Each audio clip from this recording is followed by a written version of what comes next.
Let's talk LA, where Darvin Ham was relieved of his duties as head coach as the Lakers, along with the entire coaching staff. It's another change at the top for the Purple and Gold and another coach for LeBron James. The next head coach will be the team's third in the last 4 seasons and the 10th in LeBron's career. LeBron's coaches have not lasted very long on the job historically, with only Mike Brown and Eric Spoelstra coaching James for more than 3 seasons. Okay. Brian Windhorst back here with me. Good to see you, sir. Oh, Molly. Shannon, coming to you on this. How desirable is this coaching job for the Lakers? There's only 30 jobs available. Desirable. It's the Lakers. Desirable. But the expectations and the emasculation of the position makes it less desirable. Let's be all the way 100. We know what's happened. We just had the graphic up there. Only a handful of coaches have ever made it 4 or more years coaching LeBron James. And it's always going to be someone else's fault when they don't win. And that's frustrating.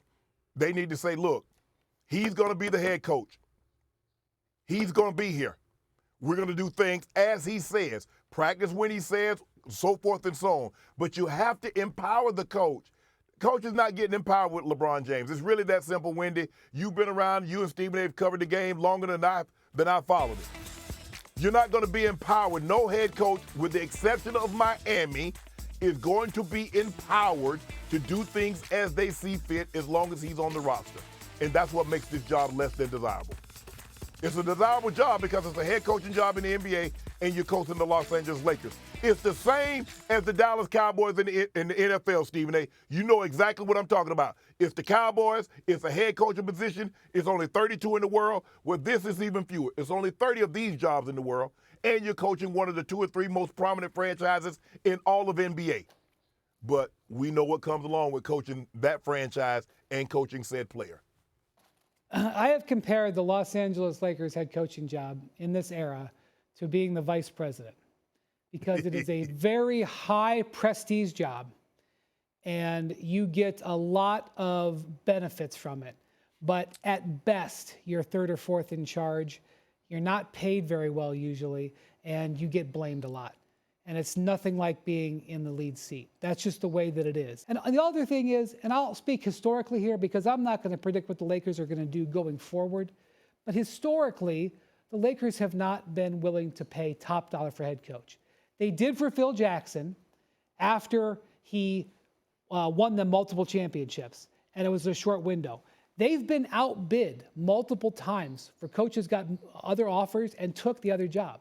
The Lakers, it would be one thing if it was for the money. Now, I will say this, because Stephen A is going to go crazy here. Anybody who the Lakers would call would take the call, because the opportunity to coach a worldwide brand like the Los Angeles Lakers in a great city like Los Angeles where you can draw players is extremely attractive. But the idea of the Lakers job has been more attractive than the actual job itself. Okay, let me help y'all out here. I'm here for both of y'all, okay? Here for both of y'all.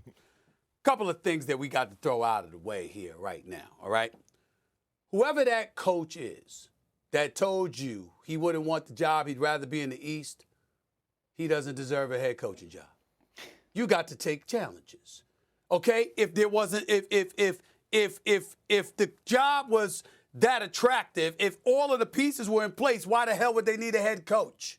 Of course, that's the challenge that comes with it. You'd run because there's competition in the West. You'd run because it's L.A. and it's the pressure cooker. I'm sorry, I don't want you. That's number one. Whoever that is, I ain't asking, don't want to know. But I hope he's watching. Stay your punk behind away from the damn Lakers job because you're scared. We don't need somebody like that. That's number one. Number two, okay? We're talking about the Los Angeles Lakers. Now, since the 2010-2011 season, Shay, Wendy, there are 13 seasons that have taken place. The Lakers have had 7 head coaches. They've had one 50-win season in 13 years. One, okay? They've missed the playoffs 7 times. They've made the playoffs 6 times. They've been exited from the first round 3 of those 6 times they made the playoffs. And, of course, they got a championship in the bubble that George Karl said they need to wake up and realize that since Phil Jackson left, the only thing they've won is the title that don't count. Now, I don't agree with George Karl on that. I think it does count. I think there was a lot to go through in the bubble, and I give them credit for winning the championship. I don't agree with him there, but he said it. It gives you an idea how people will feel about it. Here's the one thing I'll say, and then I'll hand this to you, Shay Shay. Here's the thing that I'm going to say. The Los Angeles Lakers, I don't give a damn if I got to call Jeannie Buss myself. You got to pay. You can't be cheap. You can't do that. You got to come out of pocket to get the kind of coach you want. I have been on the record. Every time there's a coaching opening, I throw out the name Mark Jackson because I think he's been blackballed and I don't think it's right. The man produced in Golden State. He set the stage that Steve Kerr ultimately piggybacked off of and turned into a championship Hall of Famer, all-time great resume. Props to him. But Mark Jackson needs to be given consideration for that job, even though it probably won't happen. And outside of that, guys, here's what the problem is. You got to have a coach with cachet. A coach with cachet that can go in front of the camera and in front of the microphone and ingratiate himself and gravitate the audience to them in such a way that when they speak, it's going to be pretty difficult for the Rob Pelinkas and others to pass the buck because you might get called out. You got to have a coach with some damn cachet that can speak and resonate with Laker Nation so they know you're moving in a forward direction, as opposed to being at the mercy of a guy in GM Rob Pelinka, who I like, but a lot of people don't, who believe that he tends to pass the buck a little bit too much down to somebody else in a subordinate position instead of absorbing the level of accountability he should absorb.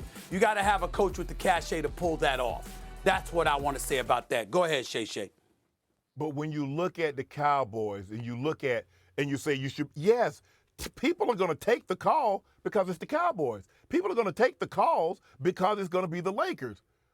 But when you don't empower the head coach, tell me the head coach other than Phil Jackson that's taken the Laker job that's ever been empowered since Phil Jackson left. Give me his name, Stephen A. Give me the head coach. I'm sorry, tell you the coach that what?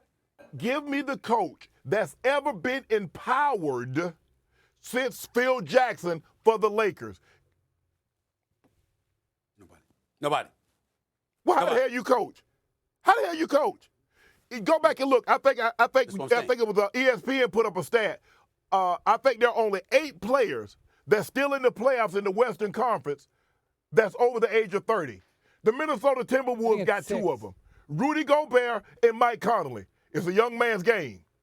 The same thing with the Cowboys. Since Jimmy Johnson left, they haven't empowered a head coach. It's hard to coach when you don't have the power to hold players accountable, regardless of said player's resume. Let's be all the way. Let's keep it a stack here. We're going to keep it 1,000, right? You're right. When you can't hold players accountable, it doesn't matter the cachet that he carries. Because in the NBA, the superstar players control all. Except in Miami. But that's only 29 stops. Except Miami. I will say this. The one advantage they have is that they've gone through so many coaching searches that they have a file of guys that they've interviewed so You're much. hilarious. So, like, one of the people who's been mentioned here is Kenny true. Atkinson, who was pretty far in their coaching search when they hired Darvin Ham. They can just go back to those notes that they had, and he's been with the Warriors the last few years, won a championship there. They can go. I mean, if Monty, we'll see what happens. I respect the hell out of Kenny Atkinson. I respect the hell out of Kenny Atkinson. The problem was he was pushed out of Brooklyn, and he shouldn't have been pushed out of Brooklyn. So if you got pushed out of Brooklyn, what's going to stop you from getting pushed out of the Lakers? I don't trust that. It's not about him. I respect the hell out of Kenny Atkinson, and I think he would be a damn good coach. But the question is, would they give him the respect and the security he needs in order to do what we know he can do? Well, I don't trust it. Because of great organizations, what do? It's an honor just to coach in said great organization. So they offer you peanuts. Again, the Cowboys, they don't pay their coaches top dollar. You should be honored that you're the head coach of the Cowboys. The Lakers, they don't pay their coaches top dollar. You should be honored that you're the head coach of the... Well, I will say this. The license to be cheap. Mike Budenholzer is a name that has come up.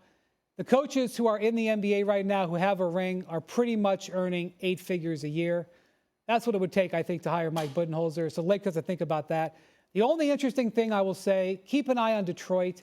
They're hiring a president of basketball operations right now. I don't know whether that president of basketball operations will feel strongly or not about keeping Monty Williams. But if Monty Williams, if he became available, would be on the salary from the Pistons, you could sort of pay him a portion of it. And they already offered him the job once a couple years ago, so he's already sort of won a Laker coaching search. But Monty Williams, Monty Williams should give back. Monty Williams should give back his money to get the hell out of Detroit. Won't be doing that. And get to Los Angeles. Absolutely not. Where they give back money at? All right, we got to leave it there, guys. I'm talking about to get it back for the Lakers. To get it back for the Lakers. I'm not really talking about giving the money. Wanna try to boast at what I look like. Think I'm gonna try to wear, pull up all brains. Jimmy with the heat, I'm on fire. It's 88 over here,